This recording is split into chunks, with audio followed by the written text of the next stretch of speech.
for you, but had a little chance to soak it in and decompress a little bit. How do you feel about the fight? I feel amazing. I haven't really gotten a chance to go back and watch it yet, but my right shin hurts, so I'm glad game plan was to go in and use the leg kick game a lot, which I feel I was able to execute. So I feel good about the fight. Can you talk about the game plan? Because I think a lot of us, as we were breaking this fight down, thought, well, if you're going to win, it's going to be because your wrestling proves to be the strength. So did you know all along that you weren't really going to turn to that as much tonight? Yeah, I mean, I knew she had a really good ground game, really good scrambly, flexible game. So definitely didn't want to have that be our only option. So definitely was planning to, stand up a little bit more and trade with her. And, she caught me off guard a little bit in the first round when she went for that takedown, but we were able to come back with it. Yeah.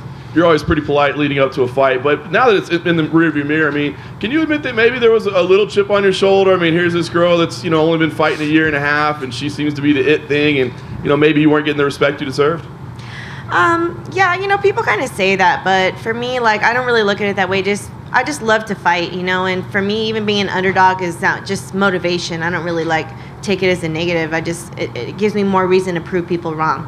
Right. And last thing for me, I know that you didn't want to talk about Rose, talk about the title, that sort of thing, but I mean, if there's an interesting history there, and this is a big win over somebody that was on the rise, I mean, do you feel that you should at least be in that discussion? Yeah, I mean, I feel I belong in the discussion, definitely. I mean, holding a win over the current champ and, having a good performance tonight, I definitely feel like I should be part of that conversation. But, whatever the UFC wants from me next, I'm game.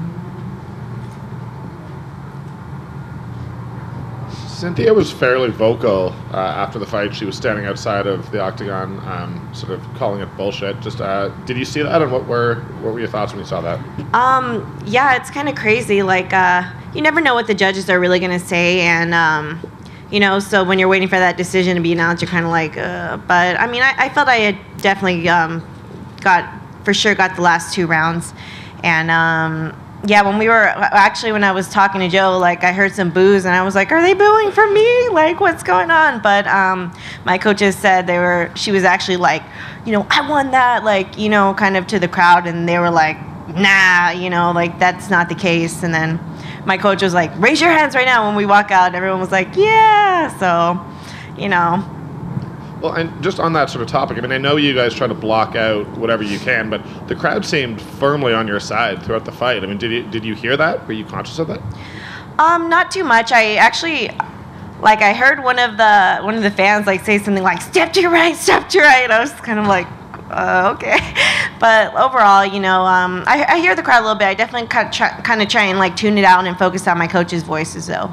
Then is it particularly rewarding winning a fight like that, where you did sort of start slow in that first round and, got to show your toughness a little bit by overcoming that? Yeah, I think it shows my toughness and my experience, because I've been fighting pro for 8 years now, and I've had a lot of adversity throughout my career. I've had around 20 fights, so I think I've been in deep water before, and I think coming back from that just goes to show my experience.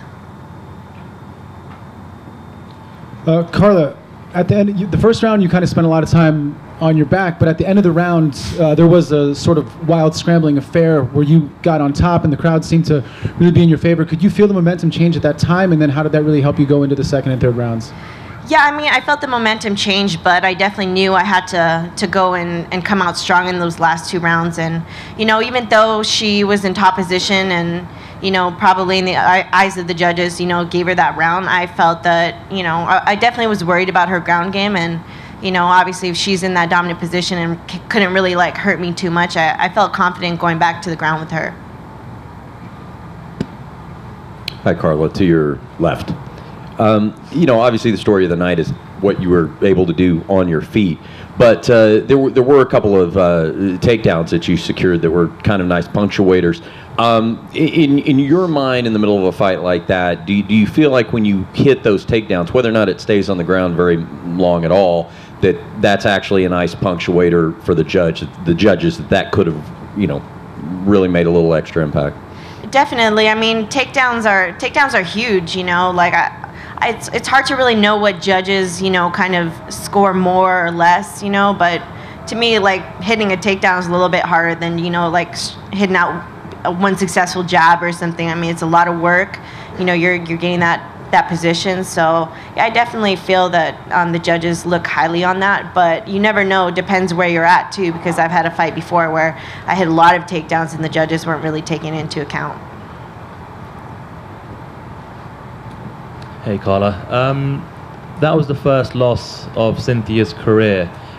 Is there any advice that you would give her in terms of how she would be able to bounce back from this?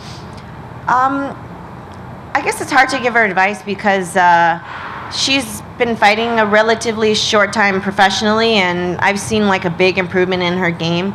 You know, I definitely she had a lot of hype behind her, but I think it's deserved because she's come out and had these really good victories. So I guess just keep improving, keep doing what you've been doing. Thanks, Carla.